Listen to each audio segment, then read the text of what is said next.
père a manqué les funérailles de ma mère pour voyager avec sa maîtresse. Cette nuit-là, j'ai reçu un texto de son numéro, je ne suis pas morte. Viens au cimetière. Maintenant. J'y suis allé en voiture, et ce que j'ai vu m'a glacé le sang. Il y a quelques semaines à peine, ma mère était encore en bonne santé, riant joyeusement dans le jardin de derrière. Puis un matin, j'ai reçu un appel de l'hôpital. Ma mère était décédée d'un arrêt cardiaque soudain. Les funérailles ont eu lieu sous la pluie et mon père. Il ne s'est pas présenté. Alors qu'on descendait le cercueil dans la tombe, il était à Hawaï, main dans la main avec sa jeune maîtresse, souriant à l'appareil photo. Je suis resté silencieusement devant la tombe de ma mère en essayant de me convaincre que tout était fini. Mais cette nuit-là, mon téléphone s'est allumé. Un message est venu du numéro de ma mère. Je ne suis pas morte. Viens à la tombe maintenant. Je me suis figé. Sans réfléchir, je me suis précipité sous la pluie, mon cœur battant à tout rompre. Le cimetière était silencieux, les lampadaires vacillants se reflétant sur la pierre tombale de ma mère. Et puis, à travers le brouillard blanc et brumeux, j'ai vu une silhouette debout devant sa tombe. Bonjour, je m'appelle Oliver Harris. J'ai 33 ans et je vis à Portland, en Oregon, où les pluies douces tombent et où la rivière Willamette coule aussi calmement qu'une berceuse. De l'extérieur, ma vie peut sembler être une image parfaite. Je travaille comme architecte pour un prestigieux cabinet de design urbain. J'ai une femme merveilleuse nommée Audrey, une psychologue avec un sourire qui fait fondre tous les soucis, et un fils de 5 ans, Nathan, avec des yeux brillants et des questions sans fin. Nous vivons dans une maison en bois moderne nichée au bord de la rivière, où la lumière du soleil du matin filtre à travers de grandes fenêtres en verre, jetant une chaude lueur dorée sur la table du petit déjeuner. Chaque jour, je me réveille, je prépare le café, j'écoute les rires d'Audrey avec Nathan dans la cuisine, et je me dis que j'ai vraiment de la chance. Mais, vous savez, aucune image n'est jamais vraiment parfaite, peu importe avec quel soin elle est peinte. Derrière l'éclat des jours heureux, il y a toujours des ombres que les gens évitent de regarder. Et mon ombre commence peut-être avec ma famille élargie, avec mon père et ma mère. Mon père, Leonard Harris, est un grand nom dans le monde de l'immobilier de Portland. À 65 ans, il dirige toujours Harris Capital, une société d'investissement immobilier renommée avec des projets s'étendant de l'Oregon à la Californie. C'est un homme soigné, toujours vêtu de costumes parfaitement taillés, sa voix calme et tranchante, comme si chaque mot qu'il prononce était soigneusement calculé. Pour les étrangers, il est une icône de la réussite. Mais pour moi, c'est un mur de pierre, froid, inaccessible, et qui me fait toujours sentir que je ne suis jamais assez bon. Je me souviens d'une fois où j'ai remporté mon premier prix de design à 25 ans. Je l'ai montré avec enthousiasme à mon père. Il a jeté un coup d'œil au certificat et a dit d'un ton égal, « Bon travail, Oliver. » Mais travailler pour quelqu'un d'autre, c'est juste travailler pour quelqu'un d'autre. Ces mots m'ont coupé comme un couteau. Même si j'étais habitué à ce qu'il minimise mes réalisations. Pour lui, j'étais toujours juste un architecte travaillant pour quelqu'un d'autre, pas l'héritier de son empire immobilier. Il voulait que je reprenne Harris Capital, mais j'ai refusé. Je ne voulais pas vivre dans son ombre. Je ne voulais pas devenir une autre version de Leonard Harris. Ma mère, Eleanor, était tout le contraire. À 62 ans, elle conservait encore l'air doux et raffiné d'une professeure d'art. Elle avait pris sa retraite quelques années auparavant, mais passait encore son temps à peindre et à s'occuper du jardin de derrière. Chaque week-end, Audrey et moi emmenions Nathan rendre visite à mes parents. Ces après-midi étaient toujours mes préférés. Maman emmenait Nathan au jardin, lui apprenant à planter des marguerites sauvages pendant que je réparais des étagères ou que je vérifiais la plomberie pour elle. Mon père était souvent occupé par son travail, alors il se joignait rarement à nous. Dans ces moments-là, maman me regardait, souriait et disait, « Tu es ma fierté, Oliver. Peu importe ce que dit ton père, je sais que tu as choisi le bon chemin. » Maman était toujours la médiatrice, essayant d'apaiser la tension entre mon père et moi. Je me souviens encore des fois où mon père se mettait en colère parce que je ne suivais pas ses volontés. Maman me prenait doucement à part, me tendait une tasse de thé et me racontait des histoires de sa jeunesse. Des jours où elle était une enseignante passionnée, montrant à ses élèves comment trouver la beauté dans les choses les plus simples.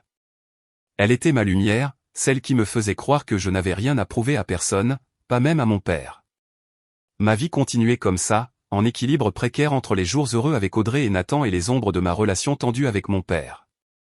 J'essayais de ne pas trop penser à lui, à ses mots blessants ou à ses regards déçus. Je me disais que j'avais tout. Une petite famille chaleureuse, un travail qui a du sens et une mère qui m'aimait inconditionnellement. Mais au fond de moi, je savais que cette paix était aussi fragile qu'une vitre où une seule fissure pouvait tout faire voler en éclats. Ce matin-là a commencé comme n'importe quel autre. Je suis allé au bureau tôt, me préparant pour une réunion importante avec l'équipe de conception. Nous discutions des ajustements au plan d'un projet urbain vert, et j'étais ravi de présenter mon idée pour un parc central bordé d'allées ombragées. Ma collègue, Elena, a hoché la tête en signe d'approbation, et mon patron, Monsieur Daniels, a ri bruyamment. Oliver, tu essaies toujours de transformer Portland en forêt, n'est-ce pas? J'ai ri en retour, me sentant à l'aise dans l'atmosphère détendue de la salle de réunion.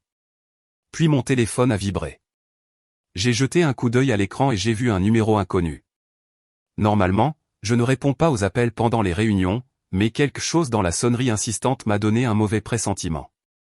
Je me suis excusé auprès de l'équipe, je suis sorti dans le couloir et j'ai décroché. Bonjour, est-ce que Monsieur Oliver Harris? La voix à l'autre bout du fil était celle d'une femme, tremblante comme si elle essayait de rester calme. Je suis infirmière à l'hôpital général de Portland. Je suis vraiment désolé de vous informer que votre mère, Madame Eleanor Harris, est décédée ce matin. Elle a subi un arrêt cardiaque soudain. Nous avons fait tout ce que nous pouvions, mais... Je n'ai pas entendu le reste de ces mots. Sa voix s'est estompée en un bourdonnement lointain et déformé, comme si je sombrais sous l'eau. Mon cœur battait la chamade, le sang me montait aux oreilles, et j'ai senti le monde s'effondrer en un instant. Non, ai-je murmuré, ma voix se brisant. Non, vous vous trompez. Ma mère. Ma mère ne peut pas. Je me suis arrêté, réalisant que je parlais à moi-même. L'infirmière répétait encore ses excuses, mais je ne l'entendais plus. Vous dites que ma mère est morte d'une crise cardiaque, ai-je demandé à nouveau, ma voix tremblante comme si le fait de poser la question suffisamment de fois changerait la réponse. Comment est-ce possible? Ma mère était en bonne santé. Elle n'avait aucun antécédent de problème cardiaque. Êtes-vous sûr que c'est ma mère, Eleanor Harris? Oui, monsieur, a répondu l'infirmière, sa voix s'adoucissant. Je suis vraiment désolé. Pouvez-vous venir à l'hôpital maintenant? Nous avons besoin de vous pour remplir des papiers. J'ai hoché la tête, même si je savais qu'elle ne pouvait pas me voir. J'ai raccroché, restant figé dans le couloir, serrant toujours le téléphone. Tout ce qui m'entourait, les rires de la salle de réunion, la lumière du soleil qui filtrait par la fenêtre, le bruit de la circulation à l'extérieur, me semblait étranger, comme si j'étais piégé dans un terrible rêve. Je ne me souviens pas comment je suis retourné dans la salle de réunion pour m'excuser ni ce que j'ai dit à Elena ou à Monsieur Daniels. Tout ce que je sais, c'est que je me suis précipité hors du bâtiment, que je suis monté dans ma voiture et que j'ai conduit dans un état second. La pluie a commencé à tomber, des gouttelettes striant le pare-brise comme si le ciel lui-même pleurait avec moi. Dans ma tête, une question revenait sans cesse. Comment ma mère pouvait-elle être partie comme ça? Comment quelqu'un de si plein de vie pouvait-il disparaître en un seul instant? J'ai appuyé sur l'accélérateur et la voiture a filé à travers les rues familières de Portland, mais tout m'a semblé soudain étranger. La pluie s'est intensifiée, jetant un voile gris sur la ville. Les essuie-glaces crissaient rythmiquement comme un battement de cœur essayant de m'ancrer à la réalité, mais mon esprit était perdu. Je ne pouvais pas l'accepter. Ma mère, la femme au sourire doux, aux mains toujours tachées de terre de jardin et à la voix aussi chaude que la lumière du soleil, ne pouvait pas être partie comme ça. Pas à cause d'une crise cardiaque insensée. J'ai serré le volant, essayant de rester calme, mais ma poitrine était écrasée sous une lourde pierre. Ma respiration était courte, haletante, et j'avais l'impression de tomber dans un abîme sans fond. Je voulais crier, frapper mes mains contre quelque chose. Mais tout ce que je pouvais faire, c'était conduire, comme si garder la voiture dans sa voie m'aiderait d'une manière ou d'une autre à contrôler le chaos qui faisait rage en moi. Mais ça n'a pas aidé. Rien ne le pouvait. Puis les souvenirs ont afflué, comme des scènes d'un vieux film joué au ralenti. Je me suis vu, un garçon de 10 ans, assis à la table de la cuisine dans l'ancienne maison de mes parents. Ma mère se tenait là, portant un tablier à fleurs, tenant un pinceau et une grande feuille de papier. « Oli, regarde ça, dit-elle, sa voix douce comme une brise. Chaque ligne raconte une histoire. Tu n'as pas besoin de dessiner parfaitement. Dessine simplement avec ton cœur. » Je restais assis pendant des heures à griffonner des maisons et des arbres, et elle était toujours là, souriante, louant mes croquis maladroits. C'est lors de ces après-midi que j'ai découvert mon amour pour l'architecture, pour la création d'espaces que les gens pourraient appeler leur chez-soi. Mais tous les souvenirs n'étaient pas chaleureux. Je me suis souvenu des fois où mon père entrait, ses yeux froids balayant mes dessins. À quoi sert tout ce gribouillage, Éléanore, disait-il, sa voix plate mais dégoulinante de dédain. Il doit apprendre à travailler sérieusement, pas à rêvasser comme toi. Ma mère restait silencieuse, ne faisant que serrer ma main plus fort comme pour me dire que je n'avais rien à lui prouver. Mais ces mots m'ont blessé, laissant de petites cicatrices qui n'ont jamais complètement guéri. De retour dans le présent, la pluie à l'extérieur s'est intensifiée, comme si elle essayait d'engloutir la voiture entière. J'ai attrapé mon téléphone et composé le numéro de mon père, espérant qu'il pourrait m'expliquer quelque chose, n'importe quoi. Le téléphone a sonné 1 fois, 2 fois, 3 fois, mais personne n'a répondu. J'ai rappelé encore et encore, chaque sonnerie sans réponse me poignardant la poitrine comme un couteau. Pourquoi ne décrochait-il pas? Où était-il? Savait-il même que maman avait? Je ne pouvais pas supporter de finir ma pensée. Un mauvais pressentiment s'est agité comme un nuage sombre qui planait dans mon esprit. Mon père avait toujours le contrôle de ses affaires, de sa famille, même des émotions des autres. Pouvait-il savoir quelque chose que j'ignorais? Le trajet jusqu'à l'hôpital général de Portland m'a semblé interminable. La pluie brouillait le pare-brise et je me suis forcé à me concentrer pour ne pas dévier de la route. Quand je me suis garé devant l'hôpital, mes mains tremblaient si fort que j'ai à peine pu ouvrir la portière. Je suis sorti, la pluie trempant mon manteau, mais je m'en fichais. J'ai couru dans le hall principal, le souffle court, le cœur battant à tout rompre. La réceptionniste m'a regardé comme si elle m'attendait. « Monsieur Harris, par ici, s'il vous plaît. » On m'a conduit dans un long couloir. L'odeur âcre d'antiseptique me donnait la nausée. Au bout du couloir, j'ai vu mon père. Léonard Harris, dans un costume gris parfaitement taillé, parlait à un médecin. Il avait l'air calme, trop calme, comme s'il discutait d'une transaction immobilière, pas de la mort de sa femme. Je me suis approché, la voix brisée. « Papa, qu'est-ce qui se passe? Est-ce que maman? Est-ce qu'elle est vraiment? » Mon père a tourné ses yeux froids comme de la pierre. « Oliver, tu es là. » Le médecin expliquait justement. « Ta mère a eu une crise cardiaque, un AVC. Ils n'ont pas pu la sauver. » Sa voix était ferme. Pas une trace de tremblement, pas un soupçon de chagrin. Je l'ai regardé, cherchant le moindre signe de perte, mais tout ce que j'ai vu, c'était un mur impassible. Le médecin, un homme d'âge moyen avec des lunettes à monture fine, a pris la parole. « Je suis vraiment désolé, monsieur Harris. Madame Éléanore a été amenée ici ce matin, mais son cœur s'était arrêté avant que nous puissions intervenir. Il n'y avait aucun signe avant-coureur. C'était un AVC soudain. » Soudain, ai-je presque crié, surprenant à la fois le médecin et mon père. Ma mère n'avait aucun antécédent de problème cardiaque. Il y a quelques semaines à peine, elle jouait avec mon fils, plantait des fleurs, riait. Comment a-t-elle pu? Qui l'a amenée ici? Que s'est-il passé? Mon père m'a interrompu, sa voix tranchante. Ça suffit, Oliver. Ne fais pas de scène. Ta mère est partie. Maintenant, nous devons nous occuper des papiers et préserver la dignité de la famille. Compris? Il a insisté sur le mot dignité comme si c'était la seule chose qui comptait maintenant. Je suis resté là, abasourdi. La dignité? Ma mère venait de mourir et il s'inquiétait de la dignité. Je voulais crier, l'attraper et exiger des réponses, mais je ne pouvais pas.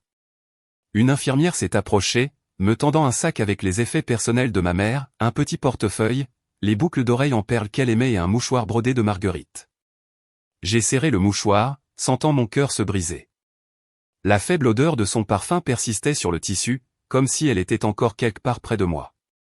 Mon père s'est détourné, sortant son téléphone et entrant dans le couloir pour parler à quelqu'un. J'ai regardé son dos, un frisson me parcourant l'échine. Quelque chose n'allait pas.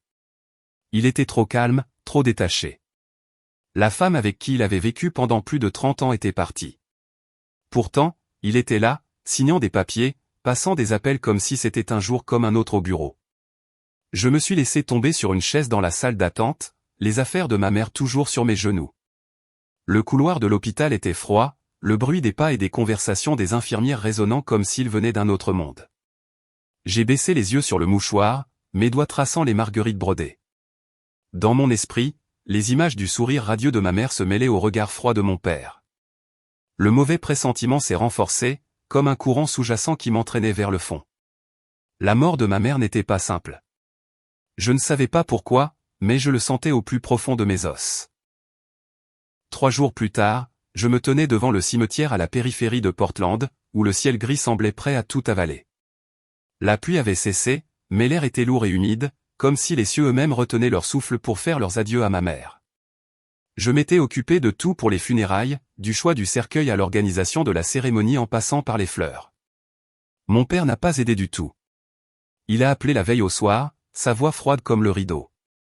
Je suis occupé avec des papiers pour la succession. Peux-tu t'en occuper? J'ai serré les dents et j'ai répondu, oui. Bien qu'à l'intérieur, je voulais crier et lui demander comment il pouvait être si insensible. Ma mère était sa femme, la femme qui l'a soutenue pendant plus de 30 ans. Pourtant, il a utilisé les papiers comme excuse pour rester à l'écart. Je me suis tenu à la porte du cimetière, saluant les parents et les vieux amis de ma mère. Ils sont venus, m'ont serré dans leurs bras et m'ont offert des condoléances que je ne pouvais pas entièrement traiter. Eleanor était une femme merveilleuse. Elle nous a quittés trop soudainement. Son sourire nous manquera. Chaque mot était comme un couteau, me rappelant que ma mère était vraiment partie. Mais ce qui me piquait encore plus le cœur, c'étaient les chuchotements dans mon dos. Où est Léonard? Pourquoi n'est-il pas là? C'est étrange. Un mari qui n'assiste pas aux funérailles de sa femme. Je les ai entendus, mais j'ai gardé la tête baissée, essayant de maintenir la dignité de la famille comme mon père l'avait exigé. Je ne voulais pas qu'il voie notre famille comme un drame brisé. Audrey se tenait à mes côtés, sa main serrant fermement la mienne. Elle n'a pas dit grand-chose, a juste serré assez doucement pour me faire savoir qu'elle était là, mon ancre dans cette tempête. Nathan, mon petit garçon, vêtu d'un costume noir trop grand pour lui, regardait autour de lui avec confusion. « Papa, où est mamie ?» a-t-il demandé, sa voix claire mais pleine d'incertitude. Je me suis agenouillé, je l'ai pris dans mes bras et j'ai ravalé mes larmes. « Mamie, elle est dans un endroit magnifique maintenant, mon grand. Elle plante des marguerites au paradis. » Nathan a hoché la tête, mais je savais qu'il ne comprenait pas. Comment un enfant de 5 ans pouvait-il comprendre une telle perte? Quand le cercueil de ma mère a été sorti, mes jambes m'ont semblé se transformer en pierre. Le cercueil en chêne était couvert de marguerites blanches, sa fleur préférée. J'ai marché derrière, chaque pas lourd, comme si je foulais un chemin sans destination. Les gens autour de moi ont baissé la tête, certains sanglotant bruyamment, mais tout ce que j'entendais, c'était les battements de mon cœur. Alors que le cercueil était descendu dans la tombe, je n'ai plus pu me retenir. Les larmes ont coulé, chaudes, et ont coulé sur mes joues. Elle me manquait. Son départ était trop soudain, trop insensé, comme un livre déchiré en plein milieu de l'histoire. Audrey m'a enlacé, me chuchotant, « Tu n'es pas seul, Oliver. Je suis là. Nathan est là. » J'ai hoché la tête, mais à l'intérieur, je me sentais vide. Je voulais crier, exiger pourquoi ma mère avait dû partir, pourquoi personne ne pouvait me donner d'explication. Mais je suis resté là, regardant les pelletées de terre recouvrir le cercueil, comme si j'enterrais une partie de ma vie avec lui. Mon père ne s'est pas présenté. Pas un appel, pas un texto, pas un seul mot d'inquiétude. J'avais espéré, ne serait-ce qu'un peu, qu'il apparaîtrait au dernier moment, qu'il se tiendrait ici même s'il ne pleurait pas. Même si c'était juste pour maintenir la façade d'un mari en deuil. Mais non, Léonard Harris a choisi d'être absent le jour où ma mère a été mise en terre. Son absence était comme une gifle, une trahison de tout ce que ma mère avait sacrifié pour cette famille. Quand les funérailles se sont terminées, Audrey et moi avons ramené Nathan à la maison. Notre maison en bois au bord de la rivière Willamette, autrefois remplie de rire, semblait maintenant étouffante de silence. Audrey m'a préparé une tasse de thé. « Ça va ?» a-t-elle demandé, les yeux pleins d'inquiétude. J'ai secoué la tête, incapable de parler. J'ai pris mon téléphone, faisant défiler sans but, cherchant quelque chose à quoi m'accrocher. Puis j'ai ouvert la page des médias sociaux de mon père, ce que je faisais rarement. Ces publications n'étaient généralement que des photos de projets immobiliers, d'événements de dégustation de vin ou des citations clichés sur le succès. Mais cette fois, je me suis figé. Une photo est apparue montrant mon père en costume blanc debout à côté d'une jeune femme, beaucoup trop jeune, peut-être juste dans la trentaine. Il se tenait sur un balcon, souriant vivement, des verres de vin scintillant sous les lumières. La légende était courte, mais coupée comme un couteau. Un nouveau chapitre de la vie. J'ai senti le sang me monter à la tête, mon souffle se couper dans ma gorge. Ma mère avait été enterrée quelques heures plus tôt, et mon père, son mari, affichait publiquement un nouveau chapitre avec une étrangère. J'ai serré le téléphone, voulant le fracasser par terre, crier, l'affronter sur le champ. Audrey a remarqué le changement dans mon expression et a demandé, « Oliver, qu'est-ce qui ne va pas ?» Je lui ai tendu le téléphone, incapable de parler. Elle a regardé l'écran, ses yeux s'écarquillant, puis baissant lentement comme si elle non plus ne pouvait pas y croire. La douleur en moi a éclaté en rage comme un feu de forêt. Je me suis levé et je suis allé à la bibliothèque où je gardais une vieille photo de mariage encadrée de mes parents. Sur la photo, ma mère était jeune et radieuse dans sa robe blanche, et mon père, bien que sévère, la regardait avec ce que je pensais autrefois être de l'amour. J'ai touché le cadre, mes doigts tremblants. « Maman » ai-je murmuré. « Que t'est-il arrivé ? Pourquoi fait-il ça ?» Mon regard s'est durci, comme si une partie de mon cœur s'était transformée en glace. Le mauvais pressentiment n'était plus un courant sous-jacent subtil. C'était une tempête qui rugissait dans ma poitrine. La mort de ma mère n'était pas un hasard. Je n'avais aucune preuve, aucune réponse, mais je savais au plus profond de mon être que la vérité était cachée. Et moi, Oliver Harris, je ne m'arrêterai pas avant de l'avoir découverte. Cette nuit-là, après qu'Audrey se soit couchée et que la maison ait été engloutie par l'obscurité, je me suis assis dans le salon, tenant le sac des effets personnels de ma mère rendu par l'hôpital. Le petit portefeuille, les boucles d'oreilles en perles et le mouchoir brodé de Marguerite. Des objets simples qui portaient le poids de toute sa vie. J'ai ouvert le portefeuille, mes doigts effleurant une vieille photo de moi et de Nathan qu'elle gardait toujours avec elle. Les larmes me sont à nouveau montées aux yeux, mais j'ai serré la mâchoire en essayant de les retenir. Je ne voulais plus pleurer. Je voulais comprendre. Je voulais savoir pourquoi ma mère était partie. Pourquoi mon père agissait comme si elle ne signifiait rien pour lui. Puis mon téléphone a vibré, un son sec et froid qui a brisé le silence de la pièce. J'ai jeté un coup d'œil à l'écran et mon cœur a semblé s'arrêter. Le numéro de ma mère est apparu, sans équivoque. Un court message. Je ne suis pas morte. Viens à ma tombe maintenant. Je me suis figé, mes mains tremblant si fort que j'ai failli laisser tomber le téléphone. Était-ce une blague cruelle ? Une erreur du système ? Ma mère était morte. J'avais vu son cercueil descendre dans la tombe, senti la terre froide recouvrir sa vie. Alors d'où venait ce message ? J'ai regardé l'écran comme s'il allait me donner des réponses. Puis, les mains tremblantes, j'ai rappelé le numéro. Le téléphone a sonné une fois, 2 fois, puis s'est coupé brusquement comme si quelqu'un à l'autre bout du fil ne voulait pas répondre. J'ai rappelé encore et encore, mais seul le silence a répondu. Un instinct puissant a surgi en moi comme un feu s'allumant dans ma poitrine. J'ai arrêté de réfléchir. J'ai sauté sur mes pieds, j'ai attrapé une lampe de poche dans le tiroir, j'ai enfilé un imperméable et je me suis précipité dehors. Audrey dormait encore, et je ne voulais pas la réveiller. Je ne savais pas ce que je faisais, seulement que je devais me rendre au cimetière. Je devais trouver la vérité. La voiture a filé dans la nuit, une pluie légère tombant, brouillant le pare-brise. La route menant au cimetière à la périphérie de Portland était noire comme de l'encre, éclairée uniquement par la faible lueur de mes phares. J'ai serré le volant, mon cœur battant comme s'il allait éclater dans ma poitrine. Le cimetière se dressait devant moi, froid et sinistre. Des rangées de pierres tombales s'estompaient dans la faible lumière comme des spectres silencieux. J'ai garé la voiture et je suis sorti, la pluie trempant mon manteau, glaçant ma peau. La lampe de poche dans ma main éclairait le chemin de terre menant à la tombe de ma mère. Chaque pas semblait peser 1000 livres. Mais je ne pouvais pas m'arrêter.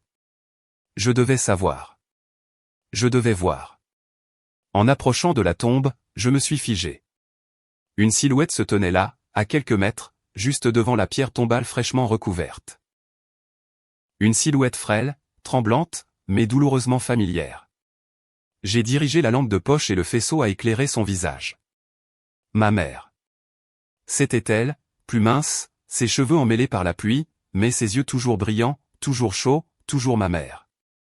Je suis resté cloué sur place, incapable de respirer, incapable de croire à mes yeux. Ce n'était pas possible. Ma mère était morte. Je l'avais enterrée.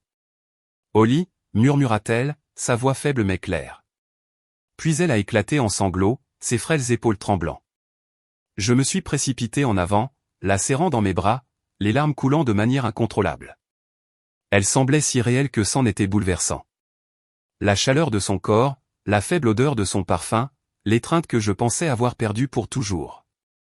Je tremblais, pleurant et la serrant fort, terrifié que si je la lâchais, elle s'évanouirait comme un rêve. Maman. Maman. Je ne pouvais que répéter, ma voix se brisant. Comment? Comment es-tu en vie? Elle a pris ma main, ses doigts froids mais fermes. Elle a regardé dans mes yeux, son regard un mélange de douleur et de résolution. Tu ne peux dire à personne que je suis en vie, a-t-elle murmuré, sa voix tremblant comme si elle avait peur que quelqu'un puisse l'entendre. Je t'expliquerai tout, Oliver. J'avais une raison de simuler ma mort. J'étais abasourdi. 1000 questions inondaient mon esprit. Un plan? Qui l'avait aidé à faire ça?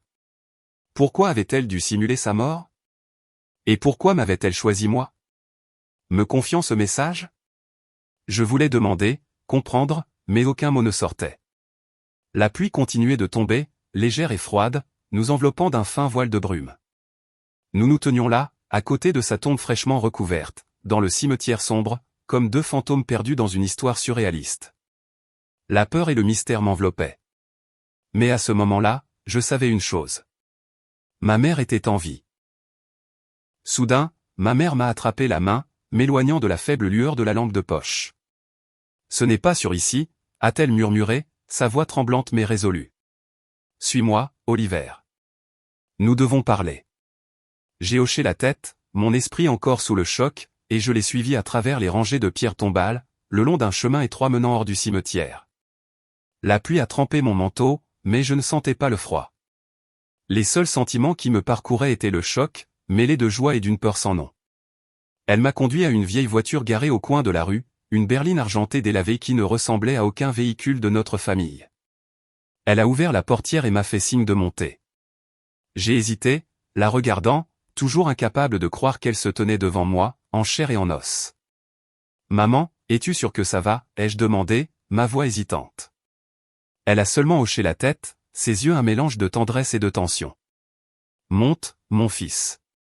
Je vais t'expliquer. Nous sommes partis dans la nuit, ma mère au volant, tandis que j'étais assis à côté d'elle, serrant toujours le mouchoir brodé de Marguerite. La maison où elle m'a emmené était nichée dans un coin de la banlieue de Portland, cachée derrière des rangées de vieux chênes. C'était une petite maison usée par le temps, avec un toit en tuiles ébréchées et des fenêtres couvertes de lourds rideaux. Ma mère a coupé le moteur, a scruté les environs comme si elle avait peur que quelqu'un l'observe, puis m'a fait entrer. L'intérieur était spartiate, presque vide. Une table en bois, quelques chaises et un lit pliant dans un coin.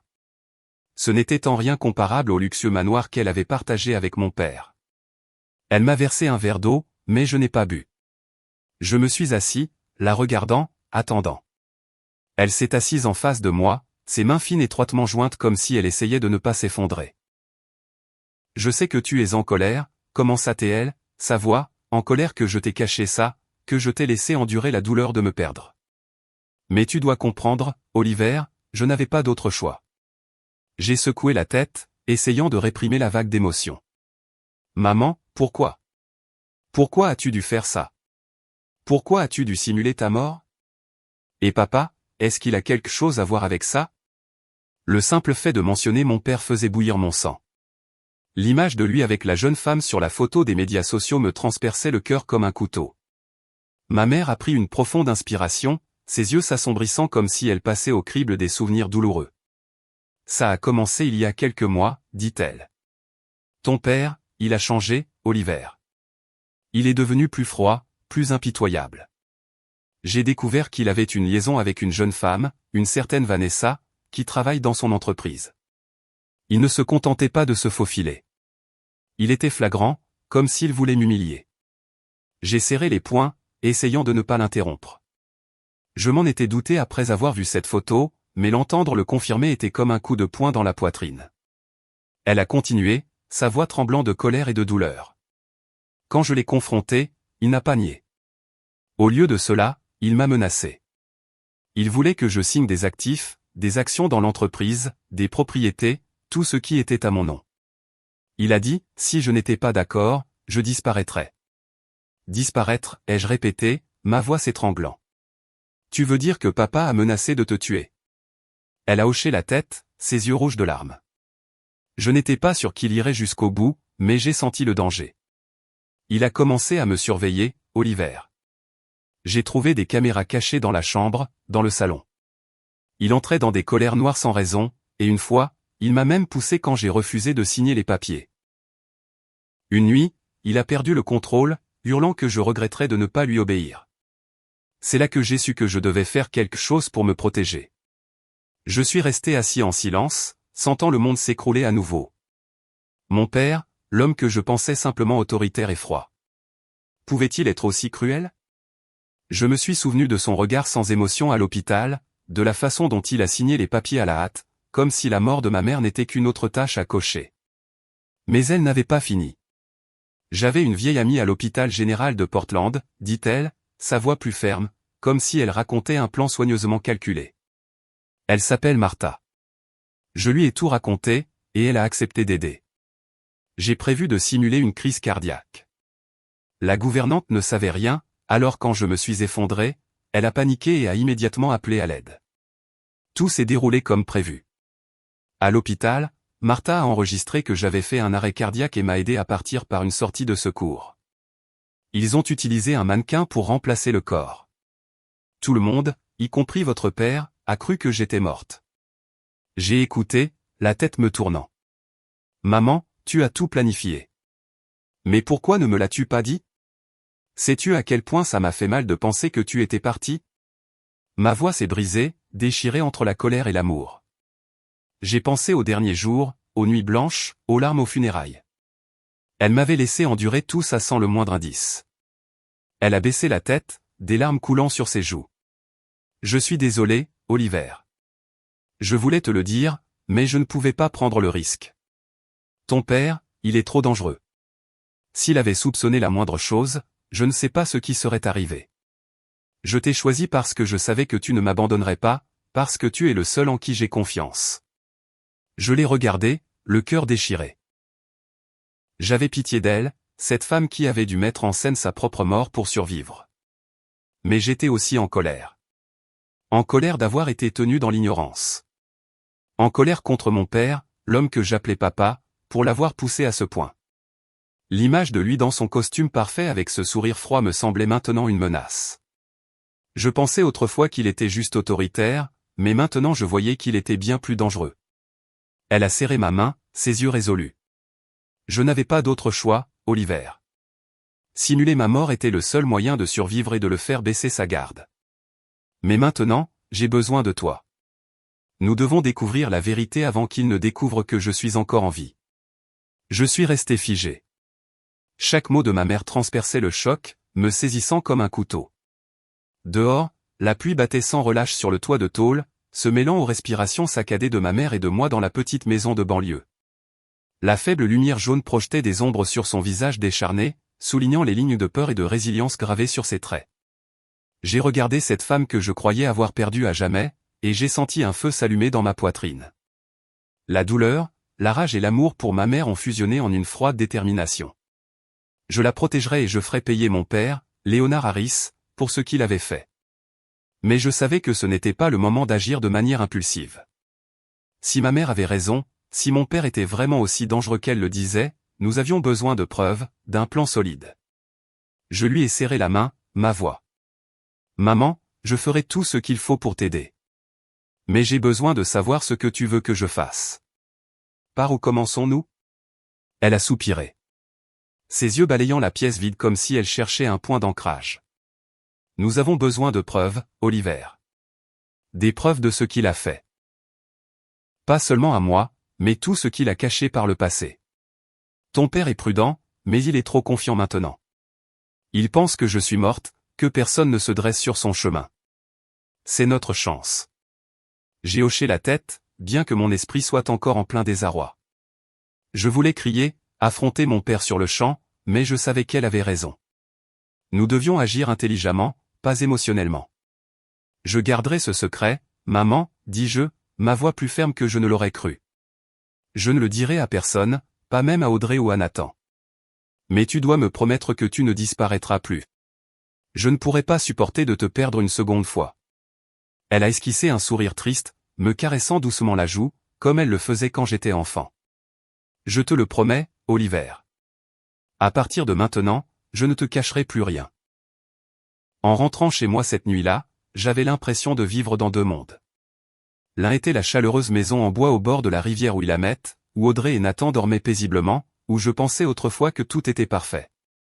L'autre était une sombre tempête où ma mère avait dû simuler sa mort pour survivre. Où mon père, l'homme que j'appelais papa, pourrait être bien plus impitoyable que je ne l'avais jamais imaginé.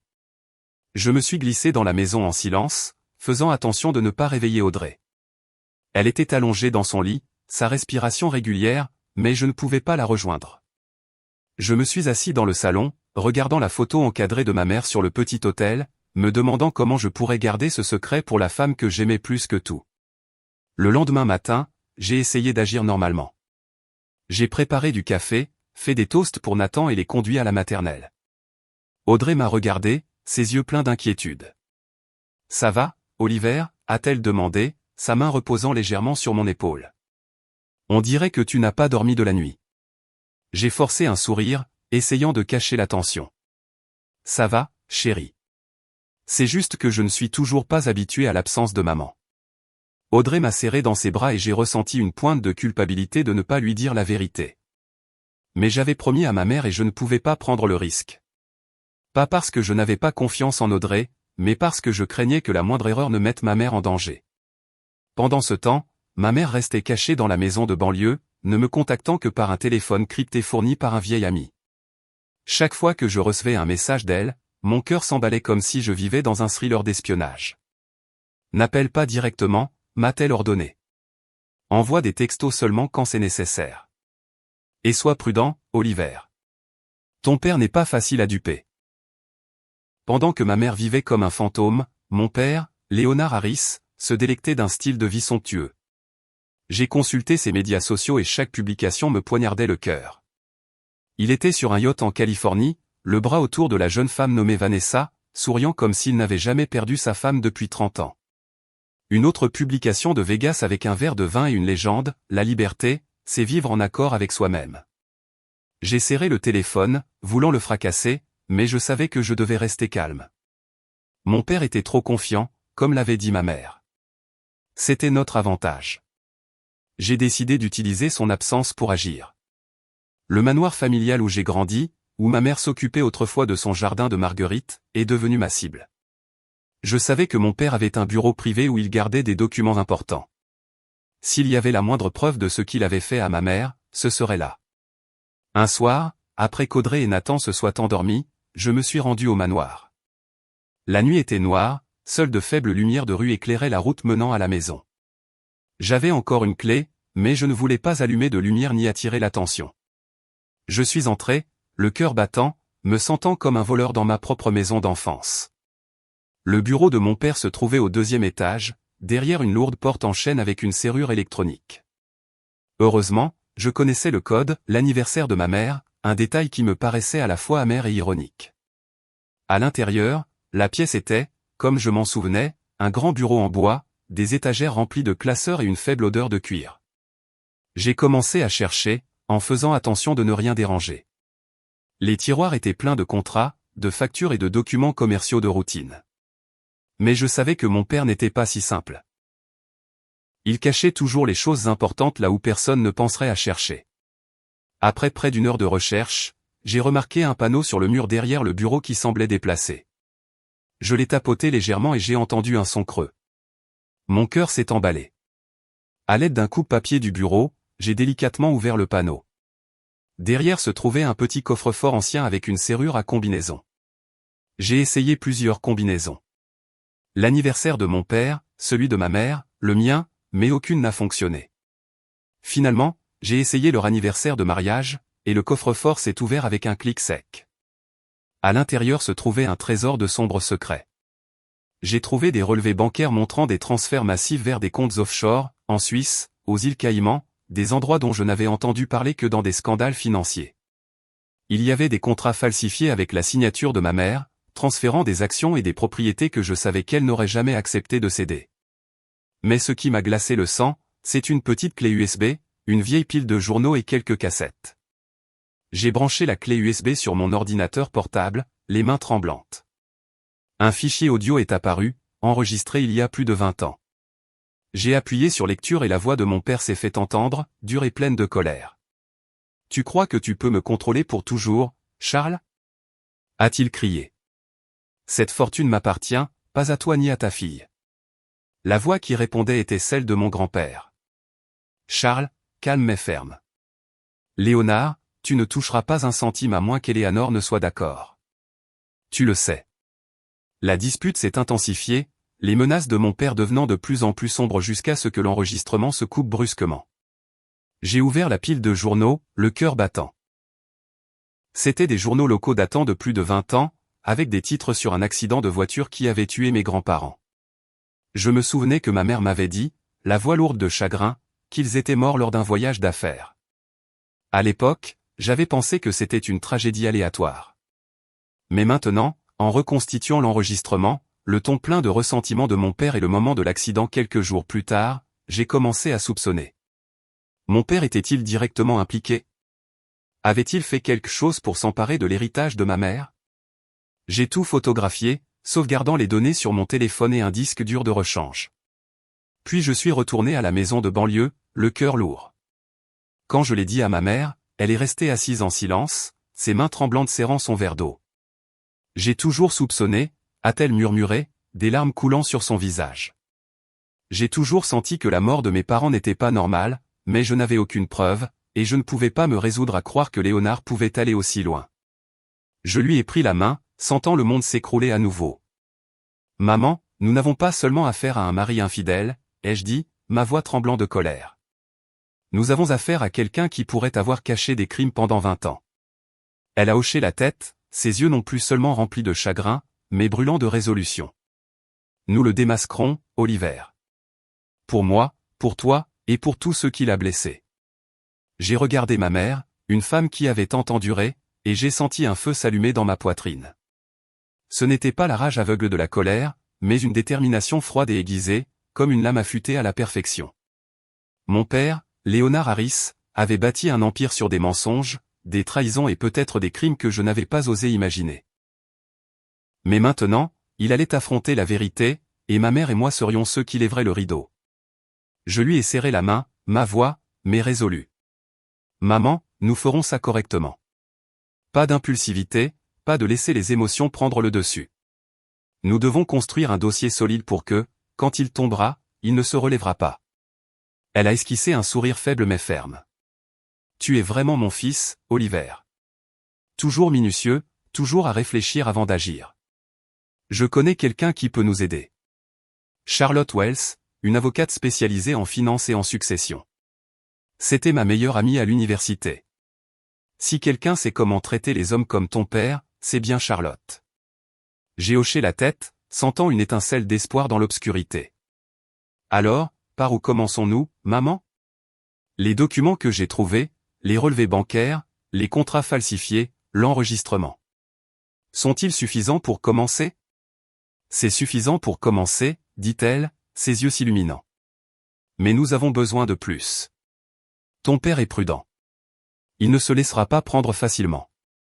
Nous avons besoin de preuves supplémentaires, et nous devons tout faire légalement pour que, lorsque la vérité éclatera, il ne puisse pas s'échapper. Les jours qui ont suivi, j'ai eu l'impression de vivre deux vies. Le jour, j'étais toujours Oliver Harris, architecte, mari, père, déposant Nathan à la maternelle, riant avec Audrey et travaillant sur des plans chez Urban Vision. Mais la nuit, je devenais quelqu'un d'autre, un chercheur de vérité. Reconstituant tranquillement le puzzle pour démanteler l'empire de mon père. Pendant ce temps, mon père semblait totalement inconscient. Je le surveillais via les médias sociaux où il continuait de poster sur son style de vie somptueux, debout sur un yacht à Malibu, dînant aux chandelles dans un restaurant chic, ou se promenant sur une plage avec Vanessa. Chaque photo était un coup de poignard dans mon cœur, mais aussi une opportunité. Il était trop confiant, croyant avoir échappé à toutes les contraintes, que ma mère était morte et que personne ne pouvait se mettre sur son chemin. Il ne savait pas que chacun de ses mouvements était surveillé, que chaque sourire suffisant ne faisait qu'alimenter ma détermination. J'ai commencé à agir. D'abord, j'ai contacté Charlotte Wells, l'amie avocate de ma mère. Nous nous sommes rencontrés dans un petit café à la périphérie de Portland, où personne ne me connaissait. Charlotte était une femme d'une 50aine d'années, avec des cheveux argentés courts et des yeux aussi vifs que ceux d'un faucon. Alors que je lui racontais l'histoire de ma mère, la fausse mort, les menaces de mon père et les documents que j'avais trouvés, elle écoutait attentivement, prenant des notes sans trahir la moindre émotion. Quand je lui ai remis des copies des relevés bancaires, des contrats falsifiés et de l'enregistrement, elle a finalement parlé, c'est une grosse affaire. Leonard Harris n'est pas seulement un adultère. Si ce que vous dites est vrai, il pourrait diriger un réseau financier illégal. Mais nous avons besoin de plus de preuves, et nous devons le faire dans les règles. Charlotte a commencé à organiser les documents, transformant mes pièces éparses en un dossier d'enquête interne cohérent. Elle a classé les relevés bancaires, examiné les contrats falsifiés et engagé un expert audio pour vérifier l'enregistrement. Cet enregistrement est crucial, a-t-elle dit. Il montre l'intention de Léonard, mais nous devons le lier à des actions spécifiques. Pouvez-vous obtenir plus de données de son entreprise? Je savais que c'était une tâche dangereuse, mais j'ai hoché la tête. Harris Capital, l'entreprise de mon père, était une forteresse avec une sécurité renforcée et un personnel loyal, mais j'avais un avantage.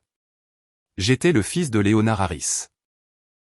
Bien qu'il ne m'ait jamais vu comme son héritier, j'avais toujours un accès limité à certains systèmes de l'entreprise pour avoir aidé à des projets de conception par le passé. Un soir, je suis allé au siège de Harris Capital en prétendant récupérer d'anciens documents de conception. Le gardien de sécurité, un homme d'âge mûr nommé Frank, m'a accueilli chaleureusement. Ça fait un moment qu'on ne t'a pas vu, Oliver, dit-il d'un ton amical. J'ai souri, cachant ma tension. Oui, j'ai juste besoin de prendre quelques plans. Papa m'a demandé de vérifier un ancien projet. Frank m'a laissé entrer sans suspicion. Je suis allé directement au 10e étage où se trouvait le bureau de mon père. La pièce était vaste avec des fenêtres allant du sol au plafond donnant sur Portland, mais je n'avais pas le temps d'admirer la vue. Je me suis assis à son bureau, j'ai allumé son ordinateur et j'ai utilisé un mot de passe de secours que je l'avais vu entrer lors d'une réunion de famille. Heureusement, il fonctionnait toujours. J'ai fouillé dans les fichiers, mon cœur battant à chaque bruit dans le couloir. Puis j'ai trouvé un dossier caché crypté avec un autre mot de passe. J'ai essayé plusieurs combinaisons en vain. Finalement, j'ai tapé Vanessa et le dossier s'est déverrouillé. À l'intérieur se trouvaient d'innombrables emails, factures et registres de fonds d'investissement offshore anonymes. Mes yeux se sont illuminés. C'était de l'or.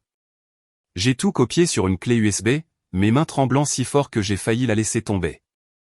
C'était la preuve de transactions occultes, d'argent qui n'apparaissait jamais dans les livres officiels de Harris Capital. Pendant ce temps, ma mère travaillait de son côté. Elle a secrètement contacté un vieil ami de l'administration fiscale, un homme nommé Robert, qui avait travaillé sous les ordres de mon grand-père. Elle lui a envoyé des copies des documents que j'avais trouvés.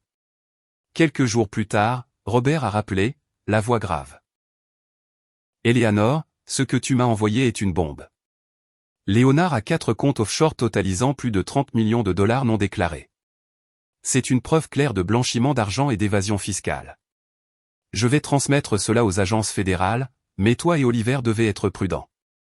Si Léonard découvre ce que vous faites, il ne se retiendra pas. Charlotte a accéléré le processus. Elle a déposé une plainte anonyme auprès de la Security and Exchange Commission et de l'IRS tout en initiant un gel temporaire des avoirs de Léonard. Il ne saura pas ce qui se passe avant qu'il ne soit trop tard, dit-elle, ses yeux brillants comme ceux d'un guerrier se préparant au combat. Nous plantons une bombe juridique sous ses pieds, et elle est sur le point d'exploser. En attendant, j'ai décidé de semer le trouble sur les réseaux sociaux. En utilisant un compte anonyme, j'ai commencé à laisser fuiter des indices sur Harris Capital, de vagues suggestions de fraude à l'investissement, des questions sur les origines de la richesse de Leonard Harris. Je ne l'ai pas accusé directement, laissant la presse et le public creuser plus profondément. Bientôt, des articles ont commencé à paraître. Harris Capital cache-t-il quelque chose? Des questions sur la transparence d'un empire immobilier? Les actionnaires se sont inquiétés. L'action de la société a légèrement baissé et je savais que mon père commençait à sentir la pression. Un matin, j'ai reçu un message de Charlotte. Le FBI a ouvert une enquête fédérale. Ils examinent tous les documents que nous avons envoyés. Léonard ne le sait pas encore, mais il sera bientôt convoqué. Je me suis laissé tomber sur une chaise, serrant mon téléphone, et j'ai murmuré pour moi-même, maintenant, il saura ce que ça fait de perdre le contrôle. Pendant ce temps, mon père continuait ses vacances. J'ai vu sa dernière publication, une photo de lui sur une plage, un cocktail à la main. Mais j'ai aussi vu d'autres nouvelles. Les journalistes commençaient à l'assaillir, lui posant des questions sur Harris Capital, les comptes offshore et les allégations de fraude. Il souriait toujours, balayant les questions, mais je savais que ce sourire masquait la panique. Il perdait le contrôle, et pour la première fois de ma vie, j'avais l'impression d'avoir le dessus. J'ai appelé ma mère, la voix tremblant d'excitation et d'anxiété. Maman, tout se met en place. Le FBI est impliqué. Il ne s'en sortira pas. Elle est restée silencieuse un moment, puis a parlé, sa voix à la fois résolue et douloureuse. Bien, Oliver. Mais souviens-toi, ce n'est pas une question de vengeance. C'est une question de justice pour moi, pour tes grands-parents, et pour tout ce qu'il a détruit. J'ai hoché la tête, bien qu'elle ne puisse pas me voir. La justice ? Le mot a résonné dans mon esprit, une flamme directrice. Les jours qui ont suivi ont vu la tempête juridique que nous avions tranquillement semée éclater enfin. Un matin, j'ai allumé la télévision et j'ai vu le visage de mon père aux nouvelles locales. Léonard Harris, président de Harris Capital, accusé de fraude à l'investissement et de blanchiment d'argent. La voix du présentateur retentit, froide et tranchante. Les grands journaux ont fait écho à l'histoire. Un empire immobilier s'effondre. Les sombres secrets de Léonard Harris. Je suis resté assis en silence sur le canapé, serrant ma tasse de café, ressentant à la fois soulagement et tension. Harris Capital a plongé dans la crise. Les comptes bancaires de mon père ont été gelés, et ses partenaires stratégiques, ceux qui lui tapaient autrefois dans le dos lors de somptueuses fêtes, ont rapidement retiré leurs investissements et annulé leurs contrats. L'action de la société a chuté, et les médias sociaux ont été inondés de publications critiques et de commentaires furieux d'actionnaires et de clients. Mon père, l'homme qui contrôlait toujours tout, était maintenant acculé comme une bête dos au mur. Je l'imaginais quelque part, peut-être dans un hôtel de luxe aux Bahamas. En lisant les gros titres et en réalisant que son empire s'effondrait morceau par morceau, j'ai reçu un message de Charlotte. Léonard est retourné à Portland. Il essaie de contacter des avocats, mais personne ne veut prendre son cas. Le FBI est sur le point de délivrer un mandat d'arrêt. Sois prêt, Oliver. Ce sera bientôt fini. Mon cœur battait la chamade en lisant le message. Fini. Le mot semblait à la fois doux et terrifiant. Je voulais que mon père paie, mais je ne pouvais pas nier qu'il avait été mon père. Cet après-midi-là, mon téléphone a vibré. C'était lui. J'ai regardé son nom sur l'écran, sentant mon cœur s'arrêter. J'ai répondu, la voix froide. Papa. Oliver. Sa voix était rauque, dépourvue de son calme mesuré habituel. As-tu vu les nouvelles ? Ce ne sont que des mensonges. Ils essaient de me ruiner. Tu dois m'aider, Oliver. Je l'ai écouté, chaque mot comme un couteau. Il n'a pas posé de questions sur maman. N'a pas mentionné sa mort. N'a montré aucune once de remords. Juste la panique d'un homme qui perd tout. J'ai pris une profonde inspiration, gardant ma voix stable. Papa, je ne suis pas sûr de ce que je peux faire, mais si tu veux, nous pouvons nous rencontrer et parler en personne au manoir ce soir. Il est resté silencieux un moment, puis a accepté. Sa voix épaisse de suspicion. Très bien, 20 heures. Ne me déçois pas, Oliver. J'ai raccroché, les mains tremblantes. C'était l'occasion, non seulement de l'affronter, mais de lui montrer la vérité, que maman était en vie, que ses crimes avaient été révélés. J'ai envoyé un texto à ma mère, ce soir au manoir. Es-tu prête ? Elle a répondu instantanément. Je suis prête, Oliver, mais sois prudent. Il n'acceptera pas la défaite facilement. À 20 heures, je me tenais devant le manoir familial, l'endroit qui avait été ma maison, celle de ma mère, et même celle de mon père. La maison semblait maintenant froide, une ombre de son passé. Je suis entré, j'ai allumé la lumière et j'ai eu l'impression d'entrer sur un champ de bataille. Mon père était déjà là, assis dans le salon, son costume gris froissé, ses yeux injectés de sang, comme s'il n'avait pas dormi depuis des jours. Un verre de whisky était posé devant lui, mais il ne buvait pas. Il fixait simplement le liquide ambré comme s'il y cherchait des réponses. « Holly, dit-il, la voilâce. Tu es là. J'ai besoin de ton aide. L'entreprise s'effondre, et tout ça à cause de rivaux jaloux. Tu dois me soutenir. » Je suis resté immobile, regardant l'homme qui avait été un symbole de pouvoir à mes yeux. Maintenant, il semblait petit, frêle, comme un animal blessé. Mais je ne ressentais aucune pitié, seulement de la rage. « Papa, dis-je, la voix glaciale. Avant de parler de l'entreprise, n'as-tu rien à dire sur maman? Sur ce que tu lui as fait? » Il a froncé les sourcils, une lueur de lassitude dans les yeux. « Ta mère est morte, Oliver. Tu le sais. Ne remue pas le passé pour me blâmer. » J'ai esquissé un faible sourire amer, sentant le couteau dans mon cœur se tordre. « Morte? Es-tu sûr? » Je me suis retourné et j'ai ouvert la porte du salon et ma mère est entrée. Eleanor Harris, en chair et en os, pas une hallucination. Elle se tenait là, frêle mais résolue, ses yeux flamboyants alors qu'il se posait sur mon père. Il a reculé, le verre de whisky tombant par terre et se brisant. Il a failli s'effondrer, s'agrippant à la chaise, le visage pâle comme s'il avait vu un fantôme. « Eleanor, murmura-t-il, la voix tremblante. Non, c'est impossible. Tu es morte. » Ma mère s'est avancée, sa voix tranchante et froide. « Léonard, pensais-tu que tu pouvais me tuer si facilement?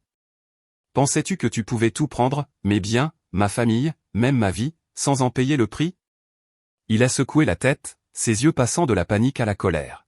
« De quoi parles-tu? C'est une sorte de blague? Oliver, tu es derrière ça, n'est-ce pas?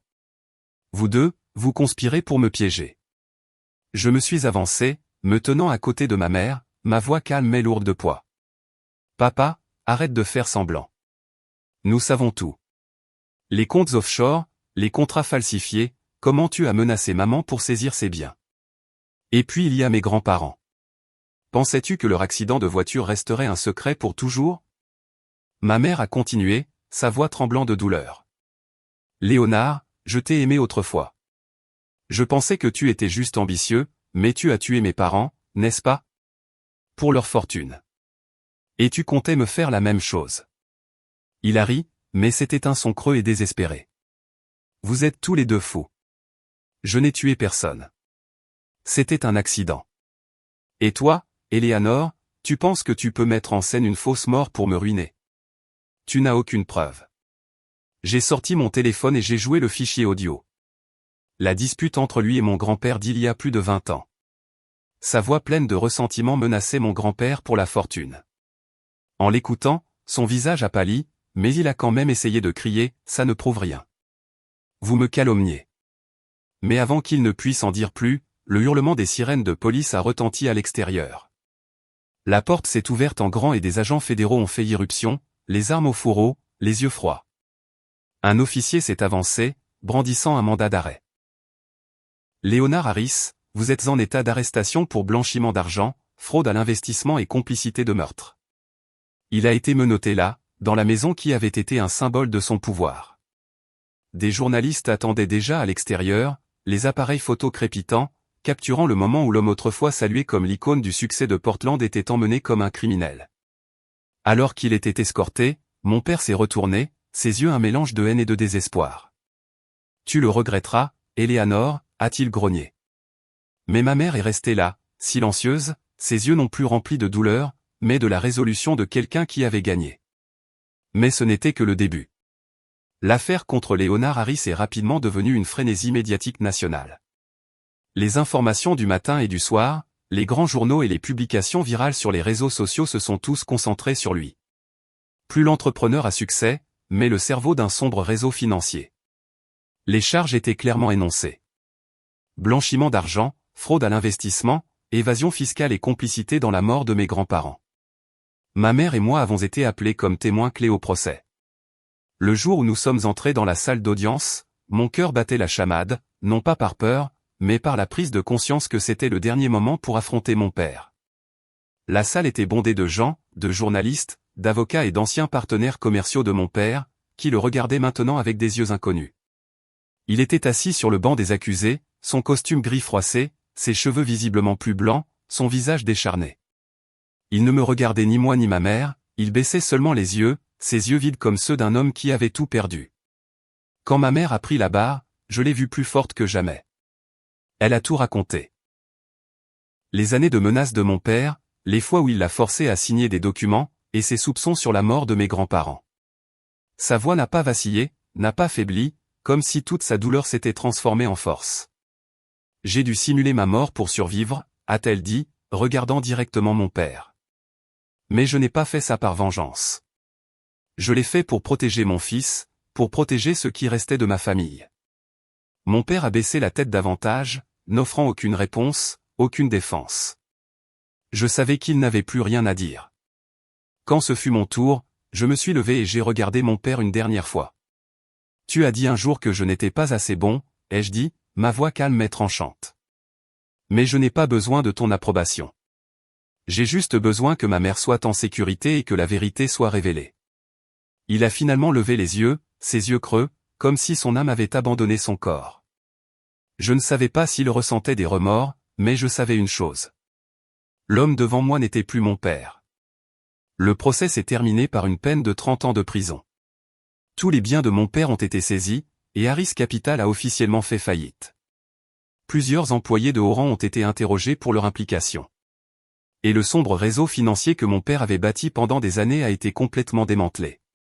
La presse a qualifié cela de plus grand scandale que Portland ait jamais connu. Mais pour moi, ce n'était pas seulement une affaire. C'était la fin d'un cauchemar et le début d'un nouveau chapitre. Après le procès, ma mère et moi sommes devenus le centre de l'attention.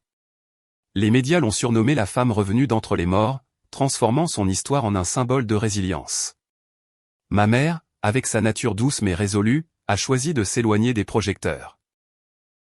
Elle a vendu l'ancien manoir, l'endroit qui avait été une maison mais aussi une prison pendant ces dernières années avec mon père.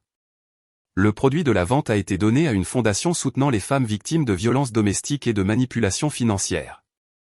Je n'ai plus besoin de cette maison, m'a-t-elle dit, la voix douce. Elle ne me rappelle que les jours où j'ai vécu dans la peur.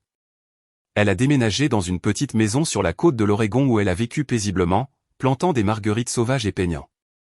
Chaque fois que je lui rendais visite, je la voyais dans le jardin, les mains couvertes de terre, son sourire aussi radieux que jamais.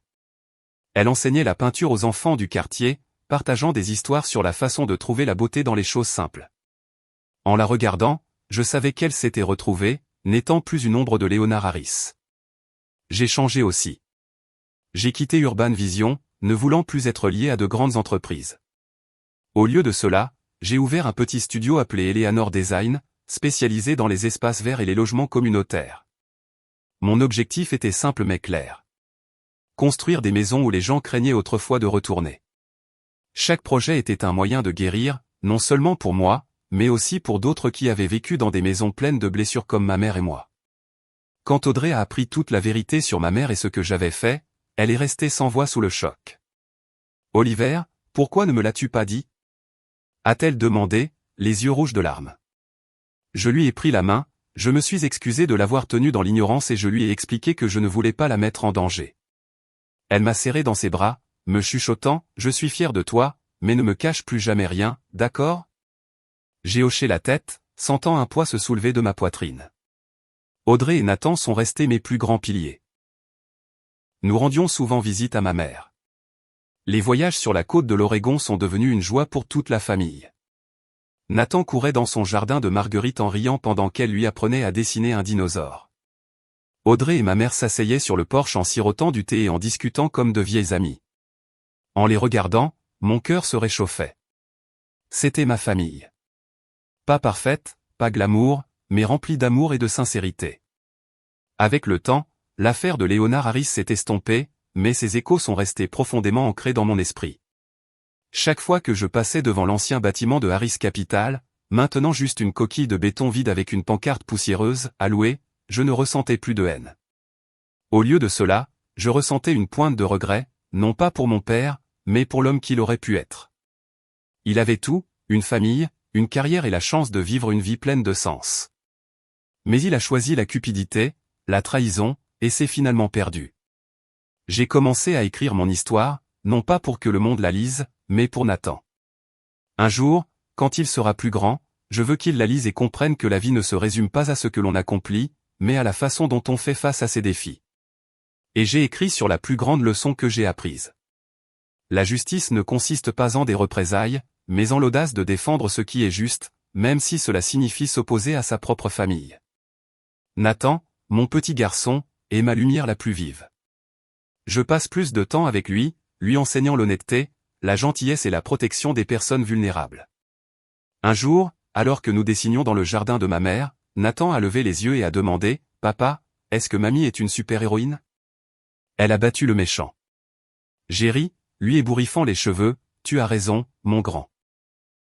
Mamie est une super-héroïne, mais pas parce qu'elle a battu le méchant. C'est une super-héroïne parce qu'elle n'a jamais abandonné, peu importe à quel point la vie était dure. Ces après-midi avec ma famille sous les couchers de soleil rouge-feu de la côte de l'Oregon m'ont appris la vraie valeur du bonheur. Il ne réside pas dans des fêtes extravagantes, des gratte-ciel imposants ou l'approbation des autres. Le bonheur, c'est s'asseoir avec Audrey, l'écouter parler d'un patient qu'elle a aidé à surmonter sa douleur. C'est regarder Nathan courir et rire sans souci. C'est regarder ma mère, la femme qui est revenue d'entre les morts et la voir vivre en accord avec elle-même. Un soir, alors que nous étions assis autour de la table du dîner dans la maison de ma mère au bord de la mer, j'ai levé les yeux vers ceux d'Audrey, de Nathan et de ma mère. Ma voix était rauque mais remplie d'émotion. Comme je l'ai dit, je pensais que le bonheur consistait à réussir, à être reconnu par les autres. Mais après tout ce que j'ai appris, le bonheur, c'est de vivre sans peur et de pouvoir garder la tête haute et dire « Je n'ai pas trahi ma conscience ». Ma mère m'a pris la main, ses yeux brillants. « Tu m'as rendu fier, Oliver », a-t-elle dit. Audrey a souri, posant sa main sur mon épaule, et Nathan, avec encore de la confiture de fraises sur les lèvres, a ajouté. Papa est mon super-héros. Nous avons éclaté de rire. Et à ce moment-là, j'ai su que, peu importe à quel point le passé avait été douloureux, nous avions trouvé la lumière. Nous nous étions trouvés.